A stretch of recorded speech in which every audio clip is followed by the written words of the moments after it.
Hello every one. So ഇന്ന് നമ്മൾ തംബ്നെയിലിൽ കണ്ട പോലെ എന്തൊക്കെ ഡോക്യുമെന്റ്സ് ആണ് ഓസ്ട്രേലിയ വരുമ്പോൾ കൊണ്ടുവരേണ്ടത് എന്നുള്ള ലിസ്റ്റിനെ പറ്റിയാണ് സംസാരിക്കാൻ പോകുന്നത്. എനിക്കറിയാം എൻ്റെ വീഡിയോസ് എല്ലാം ഞാൻ ഷോർട്സ് ആയിട്ട് അപ്ലോഡ് ചെയ്യുന്നത്, കാരണം അതൊക്കെ ചെറിയ ചെറിയ പ്രോസസ്സ് ആയിരുന്നു.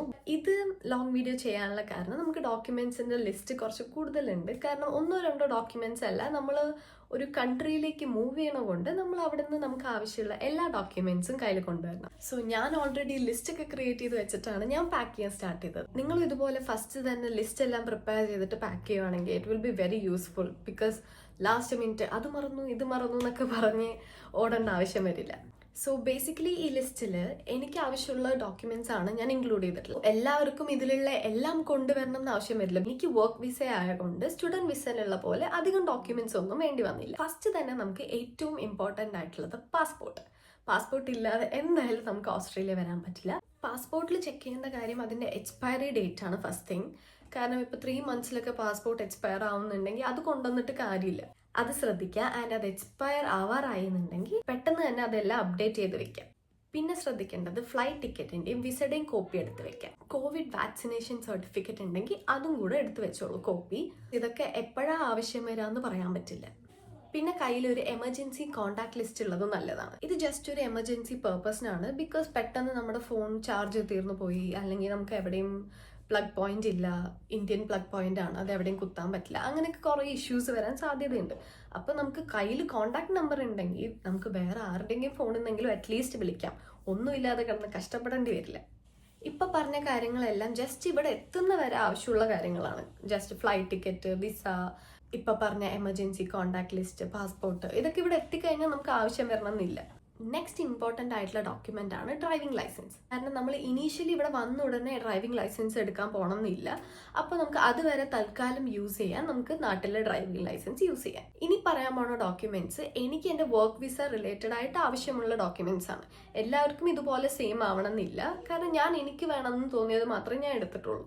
നിങ്ങൾക്ക് വർക്ക് എക്സ്പീരിയൻസ് അല്ലെങ്കിൽ ഇന്റേൺഷിപ്സ് അതെന്തെങ്കിലും ചെയ്തിട്ടുണ്ട്, അതിൻ്റെ എക്സ്പീരിയൻസ് സർട്ടിഫിക്കറ്റ് ഉണ്ടെങ്കിൽ അത് കയ്യിലെടുക്കുന്നത് നല്ലതായിരിക്കും. പിന്നെ ഒരു പാസ്പോർട്ട് സൈസ് ഫോട്ടോ കയ്യിൽ വെച്ചോ, ഇൻ കേസ് ആവശ്യം വന്നാൽ.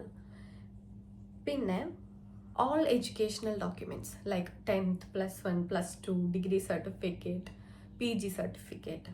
ഞാൻ ഡിഗ്രിയുടെ എല്ലാ സെമ്മിലെ സർട്ടിഫിക്കറ്റും എടുത്തിട്ട് വന്നായിരുന്നു. പിന്നെ മെയിനായിട്ട് അതിൽ തന്നെ ട്രാൻസ്ക്രിപ്റ്റ്സും LORഉം, ലെറ്റർ ഓഫ് റെക്കമെൻഡേഷൻ, ഞാൻ അതൊക്കെ കഴിഞ്ഞ വീഡിയോയിൽ പറഞ്ഞിട്ടുണ്ട്. അപ്പോൾ എന്തൊക്കെ എഡ്യൂക്കേഷണൽ അല്ലെങ്കിൽ വർക്കിൻ്റെ റിലേറ്റഡ് ആയിട്ടുള്ള ഡോക്യുമെന്റ്സ് ഉണ്ടോ അതെല്ലാം എടുത്തിട്ട് വന്നോളൂ. ബിക്കോസ് വർക്ക് വിസയിൽ വരികയാണെങ്കിൽ ഇതെല്ലാം കുറച്ചും കൂടി യൂസ്ഫുൾ ആയിരിക്കും. അടുത്ത കാറ്റഗറിയിൽ വരുന്നതാണ് ഐഡന്റിഫിക്കേഷൻ ഡോക്യുമെന്റ്സ്. അതായത് Aadhaar card, PAN card, licence, അങ്ങനെയുള്ള ഡോക്യുമെന്റ്സ്. അപ്പോൾ നിങ്ങൾ വിചാരിക്കുക എന്തിനാ ഇപ്പോൾ നാട്ടിലെ ആധാർ കാർഡും ഇതൊക്കെ കൊണ്ടുവന്നിട്ട് ഇവിടെ എന്തിനാ ആവശ്യം എന്നൊക്കെ. അവിടെ വെച്ചിട്ടും കാര്യമൊന്നുമില്ലല്ലോ. അപ്പോൾ പിന്നെ ചുമ്മാ എടുത്തിട്ട് വരാം ഞാൻ. അങ്ങനെ ഒരു ഇൻ കേസ് എന്തെങ്കിലുമൊക്കെ അവിടെ എന്തായാലും ആവശ്യമില്ല, അങ്ങനെ ഞാൻ അതും കൊണ്ടുവന്നു. പിന്നെ ഒരു മെയിൻ ഡോക്യുമെന്റ് ആണ് IELTS സർട്ടിഫിക്കറ്റ്, അല്ലെങ്കിൽ ഇംഗ്ലീഷ് ലാംഗ്വേജ് ടെസ്റ്റ്. നിങ്ങൾ ഏതാണോ എടുത്തേ അതിൻ്റെ സർട്ടിഫിക്കറ്റ് കൊണ്ടുവരാം. പിന്നെ അവിടെ നിന്ന് തന്നെ ജോബ് കിട്ടിയിട്ട് വരുന്ന ആൾക്കാരാണെങ്കിൽ ഓഫർ ലെറ്റർ അല്ലെങ്കിൽ കമ്പനിയിൽ നിന്ന് തരുന്ന എന്തെങ്കിലും ഡോക്യുമെന്റ്സ് ഉണ്ടെങ്കിൽ അതെല്ലാം കൊണ്ടുവരാം. നെക്സ്റ്റ് വേണ്ടതാണ് ഹെൽത്ത് ഇൻഷുറൻസ്. അപ്പോൾ അതിൻ്റെ ഒരു കോപ്പി കയ്യിൽ വെച്ചോളൂ. ആൻഡ് എന്തെങ്കിലും നിങ്ങൾക്ക് മെഡിസിനൽ പ്രിസ്ക്രിപ്ഷൻസ് അല്ലെങ്കിൽ മെഡിസിൻസ് എന്തെങ്കിലും കഴിക്കുന്ന ആൾക്കാരാണെങ്കിൽ അതിൻ്റെ ഒരു പ്രിസ്ക്രിപ്ഷൻ കയ്യിലെടുത്തോളൂ. അപ്പോൾ ഇതൊക്കെയാണ് ഞാൻ കൊണ്ടുവന്ന ഡോക്യുമെന്റ്സിൻ്റെ ലിസ്റ്റ്. ഇതിൽ എന്തെങ്കിലും ആഡ് ഓൺ ചെയ്യണം അല്ലെങ്കിൽ ഇതിൽ ചിലതൊന്നും നെസസറി അല്ല എന്ന് തോന്നുകയാണെങ്കിൽ you can edit it. And നിങ്ങൾക്ക് തോന്നുകയാണ് എന്തെങ്കിലും ആഡ് ഓൺ ചെയ്താൽ നല്ലതായിരിക്കും എന്നൊക്കെ ഉണ്ടെങ്കിൽ കമൻറ്റ് ചെയ്യൂ. സോ മറ്റുള്ളവർക്കും ഇത് യൂസ്ഫുൾ ആയിരിക്കും.